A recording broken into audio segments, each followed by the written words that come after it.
There is nothing more absurd, as I view it, than that of the conventional association of the homely and the wholesome which seems to pervade the psychology of the multitude.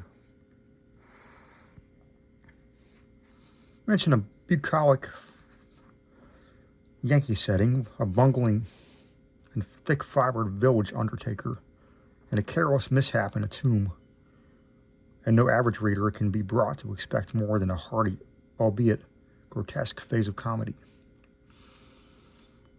God knows, though, that the prosy tale which George Birch's death permits me to tell has in it aspects besides which some of our darkest tragedies are light.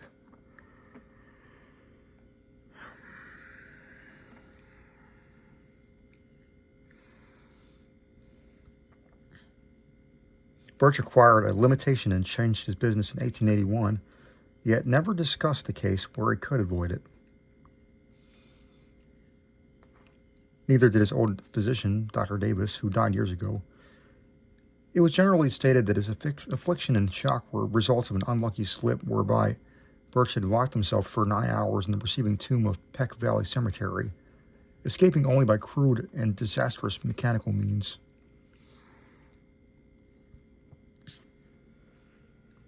But while this much was undoubtedly true,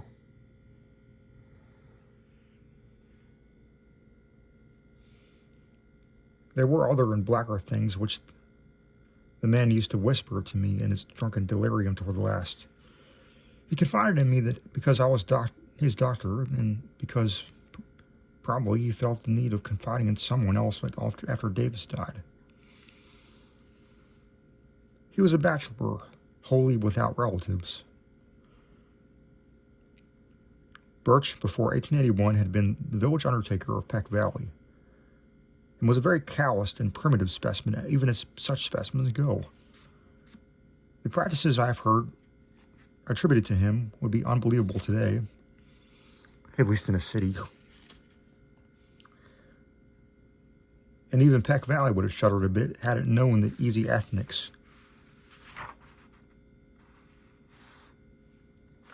of its mortuary artist in such debatable matters as the owner of quote-unquote costly quote-unquote laying out apparel invisible beneath the casket's lid,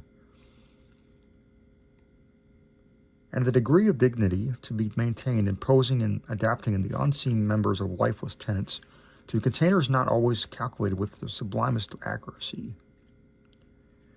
Most distinctly, Birch was lax, insensitive, and professionally undesirable, yet I still think he was not an evil man. He was merely crass of fiber and function, thoughtless, careless, and licorice.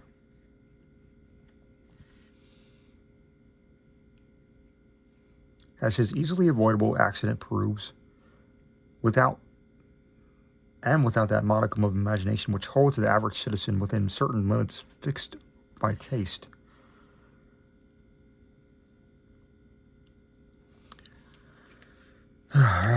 Just where to begin Birch's story I can hardly decide, since I am no practiced teller of tales. I suppose one should start in the cold December of 1880, when the ground froze and the cemetery delvers found that they could dig no more graves till spring.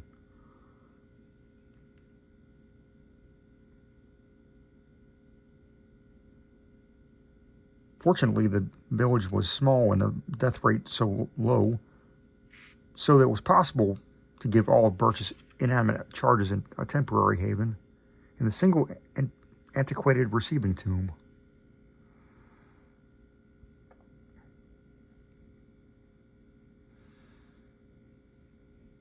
The undertaker grew doubly lethargic in the bitter weather, and seemed to outdo even himself in carelessness. Never did he knock together flimsier and ungainlier caskets, or disregard more flagrantly the needs of the rusty lock on the tomb door, to which he slammed open and shut it with such nonchalant abandon. At last the spring thaw came, and graves were laboriously prepared for the 9 silent harvests of the Grim Reaper which waited in the tomb. Birch, though dreading the bother of removal and interment, began his task of transference one disagreeable April morning, but ceased more before noon because of the heavy rain that seemed to irritate his horse. After having laid out but one mortal tenement to its permanent rest, that was Darius Beck, the nonagenarian, whose grave was not far from the tomb. Birch decided that he would begin the next day with little old Matthew Fenner, whose grave was also nearby, but actually postponed the matter for 3 days, not getting to work till Good Friday, the 15th. Being without superstition, he did not heed the day at all, though ever afterward he refused to do anything of importance on that faithful 6th day of the week. Certainly, the events of that evening greatly changed George Birch.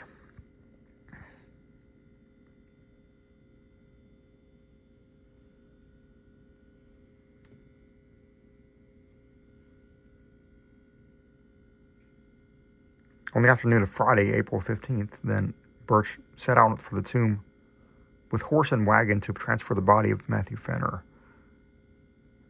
That he was not perfectly sober, he subsequently admitted, though he had not then taken the wholesome drinking by which he later tried to forget certain things.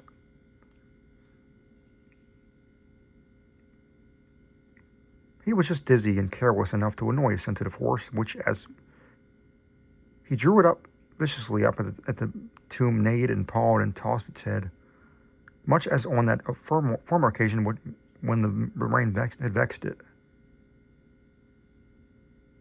The day was clear, but with a high wind had sprung up, and Birch was glad to get to shelter as he unlocked the iron door and then entered the side hill vault. Another might not have relished the damp, odorous chamber with the 8 carelessly placed coffins, but Birch in those days was insensitive, and was concerned only in getting the right coffin for the right grave. He had not forgotten the criticism aroused when Hannah Bixby's relatives, wishing to transport her body to the cemetery in the city whither they had moved, found the casket of Judge Capwell beneath her headstone. The light was dim, but Birch's sight was good, and he did not get Asaph Sawyer's coffin by mistake. Although it was very similar, he had indeed made that coffin for Matthew Fenner, but had cast it aside at last as too awkward and flimsy. In a fit of curious sentimentality aroused by recalling how kindly and generous the little old man had been to him during the bankruptcy 5 years before,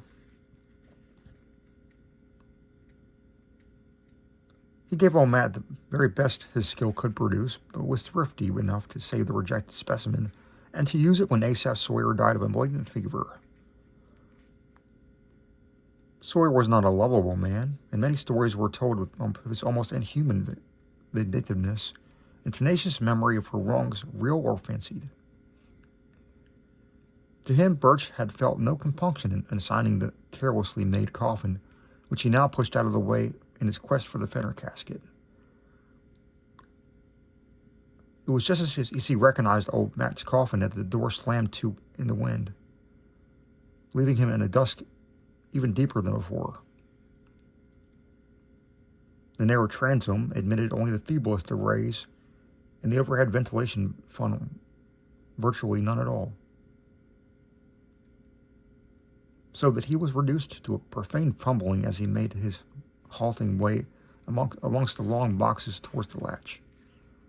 In his funereal twilight, he rattled the rusty handles, pushed at the iron panels, and wondered why the massive portal had grown so suddenly recalcitrant.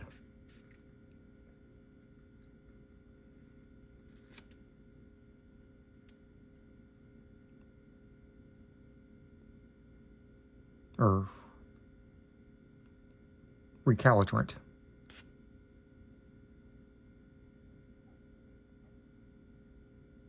In this twilight, too, he began to realize the truth and to shout loudly as if his horse outside could do more than neigh an unsympathetic reply.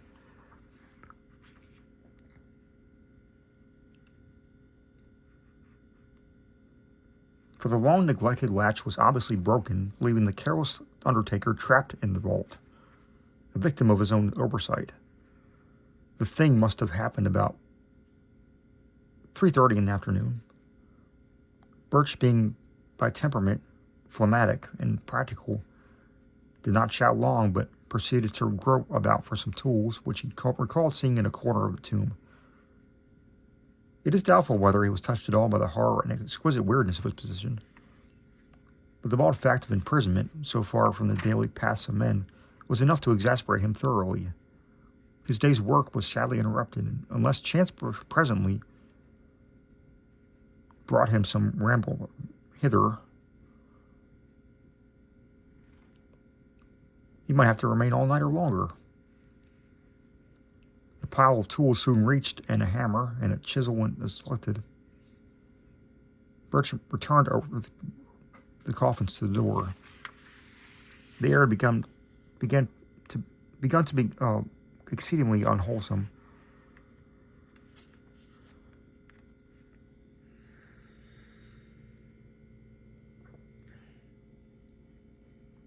But to this detail he paid no attention as he toiled, half by feeling as the heavy and corroded metal of the latch.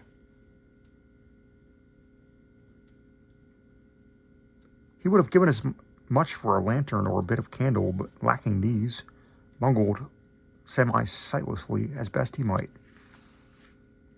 When he perceived that the latch was hopelessly unyielding, at least to such meager tools and under such tenebrious conditions as these, Birch glanced about for some other possible points of escape.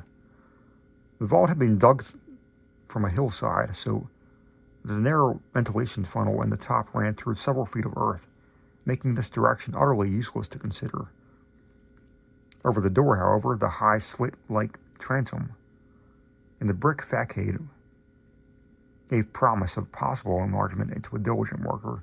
Hence upon his eyes long rested as he racked his brains for means to reach it. There was nothing like a ladder in the tomb, and the coffin niches on the sides and rear, which Birch seldom took the trouble to use, afforded no ascent to the space above the door. Only the coffins themselves remained as potential stepping stones, and as he considered these, he speculated on the best mode of arranging them. 3 coffin heights, he reckoned, would permit him to reach the transom, but he could do better than 4, with 4.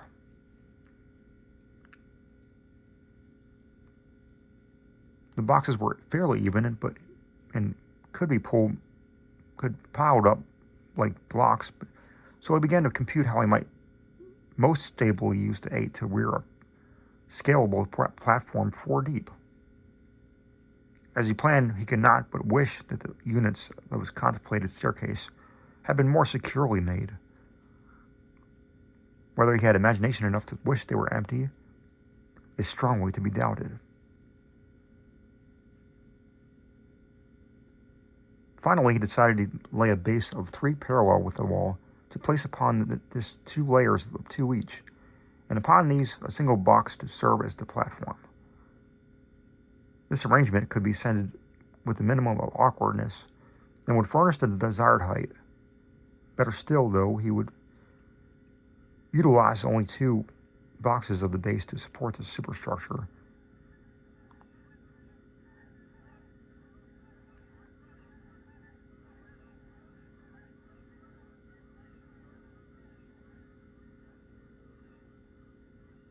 Leaving one free to be piled up on top in case the actual feat of escape required an even greater altitude. And so the prisoner toiled in the twilight, heaving the unresponsible remnants of mortality, and with little ceremony as miniature Tower of Babel rose course by course. Several of the coffins began to split under the stress of handling, and he planned to save the stoutly built casket of little Matthew Fenner for the top, in order that his feet might have as certain a surface as possible. In the semi-gloom, he trusted mostly to touch and select the right one, and indeed came upon it almost by accident, since it stumbled into his hands as if though some odd volition after he had unwittingly placed it beside another on the third layer. The tower at length finished, and his aching arms rested by a pause, during which he sat on the bottom step of his grim device. Birch cautiously ascended with his tools and stood abreast of the narrow transom. The borders of the space were entirely of brick,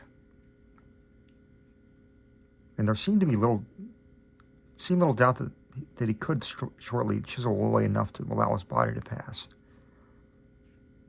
As his hammer blows began to fall, the horse outside whinnied in a tone which may have been encouraging and may have been mocking.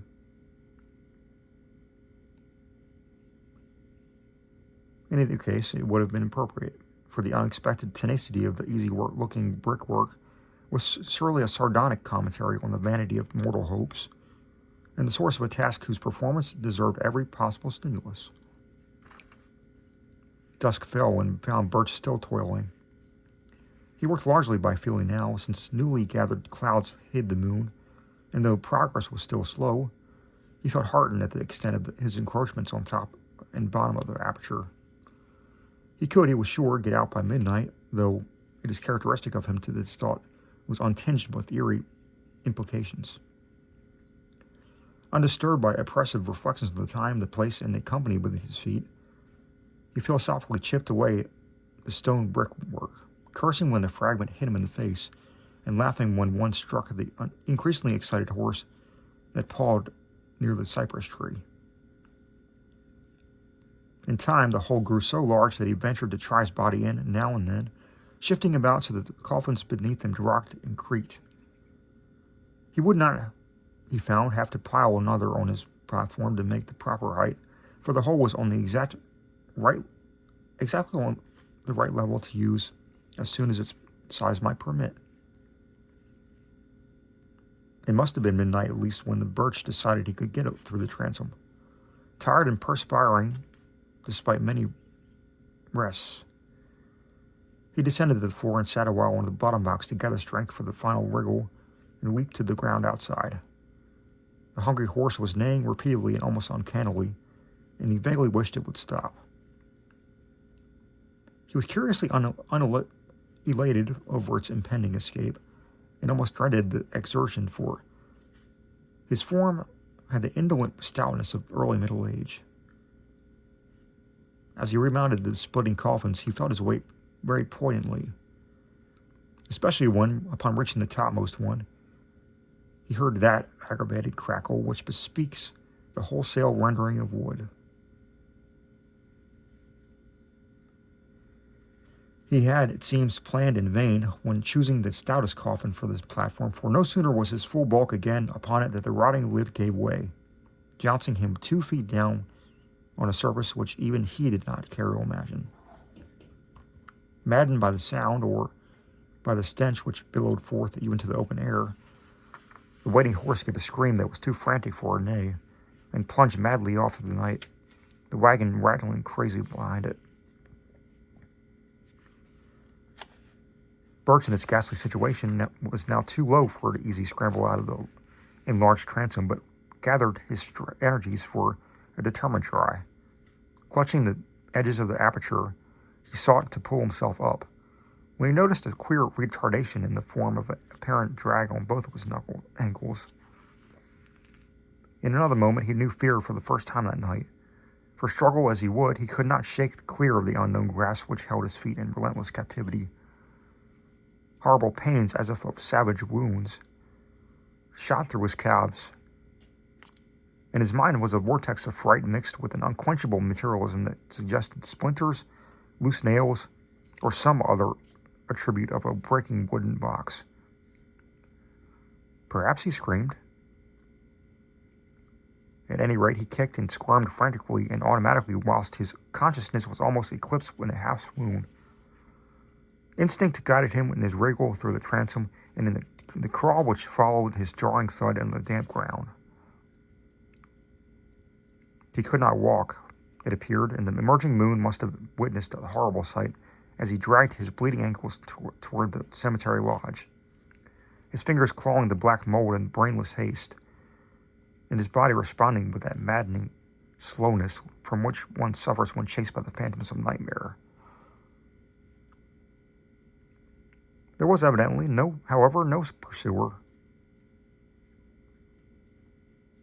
for he was alone and alive when Armington, the lodgekeeper, answered his feeble clawing at the door. Armington helped Birch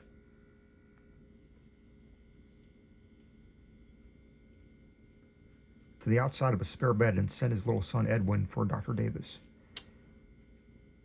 The afflicted man was fully conscious, but would say nothing of any consequence, merely muttering such things as "Oh, my ankles, let go," or "Shut in the tomb." Then the doctor came with his medicine case and asked crisp questions, and removed the patient's outer clothing, shoes, and socks. The wounds for both ankles were frightfully lacerated about the Achilles tendons. Seemed to puzzle the old physician greatly, and finally almost to frighten him. His questioning grew more than medically tense, and his hand shook as he dressed the mangled members, binding them as if he wished to get the wounds out of sight as quickly as possible.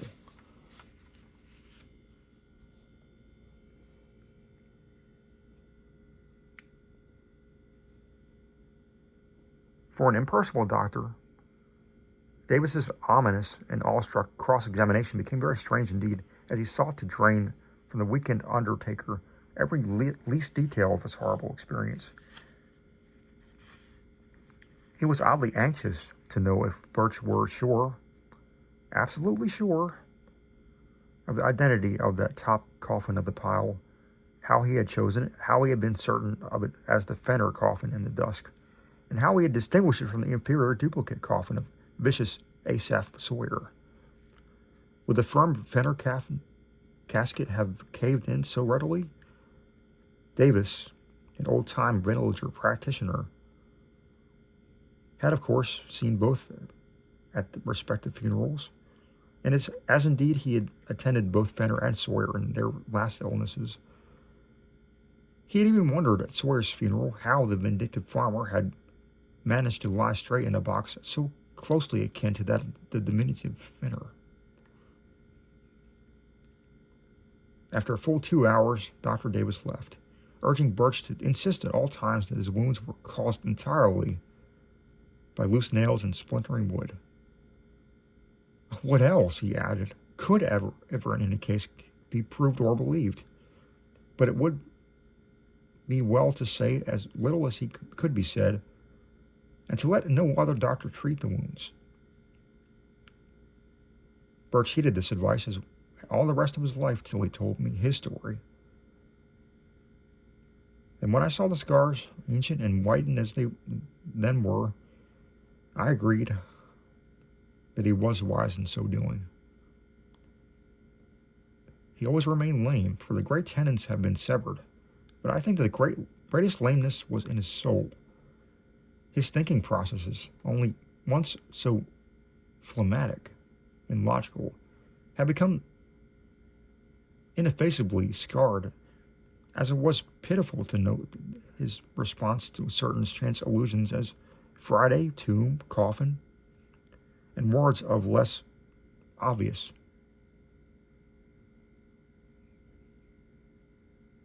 concatenation. His frightened horse had gone home, but his frightened wits never quite did that. He changed his business, but something always preyed upon him.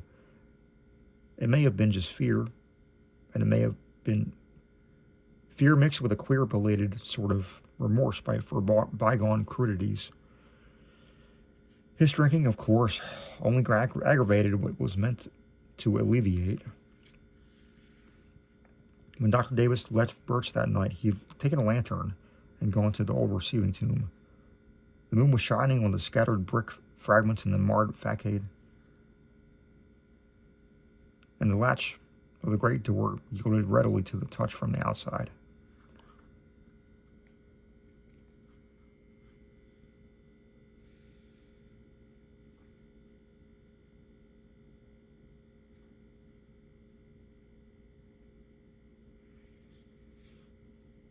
Steeled by old ordeals and dissecting rooms, the doctor entered and looked about, stifling the nausea of his mind and body that everything in sight and smell induced. He cried aloud once, and a little later gave to a gasp that was more terrible than a cry. Then he fled back to the lodge and broke all the rules of his calling by rousing and shaking his patient, and hurling at him a succession of shuddering whispers that seared into the bewildered ears like the hissing of vitriol. It was Asaph's coffin, Birch, just as I thought. I knew his teeth with the front ones missing on the upper jaw. Never, for God's sake, show those wounds. The body was pretty badly gone, but if ever I saw vindictiveness on any face, or former face, you know what a fiend he was for revenge, how he ruined old Raymond's 30 years after their boundary suit, and how he stepped on that puppy that snapped at him a year ago last August. He was the devil incarnate, Birch, and I believe his eye for eye and eye fury could beat old Father Death himself. God, what a rage. I'd hate to have it aimed at me. Why did you do it, Birch? He was a scoundrel, and I don't blame you for giving him a cast-aside coffin. But you always did go too damn far. Well enough to skimp on the thing some way, but you knew what a little old man Fenner was. I'll never get the picture out of my head as long as I live. You kicked hard, for Asaph's coffin was on the floor, his head was broken in, and everything was tumbled about. I've seen sights before, but there was one thing too much here. An eye for an eye. Great heavens, Birch, but you got what you deserved. The skull turned my stomach, but the other was worse. Those ankles cut neatly off to fit Matt Fenner's cast-aside coffin.